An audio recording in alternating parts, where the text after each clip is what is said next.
Hi guys, അപ്പോൾ Christmas ഒക്കെ ഇങ്ങ് അടുത്തെത്തിയല്ലേ. നമുക്കൊരു മിനിയേച്ചർ സ്റ്റാർ ഉണ്ടാക്കിയാലോ? അതിനായിട്ട് ഒരു പേപ്പർ എടുത്ത് അതിനെ നാലായി കട്ട് ചെയ്ത് അതിൽ ചെറിയൊരു പേപ്പറാണ് കേട്ടോ ഞാൻ എടുത്തേക്കുന്നത്. ആ പേപ്പർ നമ്മൾ പണ്ട് ചൂടത്ത് വിഷറിയൊക്കെ ഉണ്ടാക്കൂലേ, അതുപോലെ ഒരു വിഷറി ഉണ്ടാക്കുക. അങ്ങോട്ടും ഇങ്ങോട്ടും തലങ്ങും വിലങ്ങൊക്കെ മടക്കി കുറച്ച് പശയും തേച്ച് ഒട്ടിച്ചെടുക്കുക. നമ്മൾ ഈ സ്റ്റാർ ഉണ്ടാക്കാനായിട്ട് നമ്മൾ കടയിൽ നിന്നൊക്കെ വാങ്ങിക്കുന്നതിന് പകരം ഈ വീട്ടിലുണ്ടാക്കുന്നതാണ് കേട്ടോ.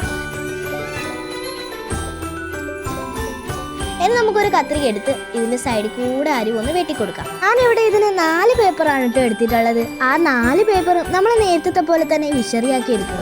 എന്നിട്ട് അതിങ്ങനെ വിടർത്തി എടുക്കുക. ഇനി നമുക്ക് പശ എടുത്ത് ഇതിനെ ഓരോന്നിനെയും തമ്മിൽ ഒട്ടിച്ചെടുക്കുക.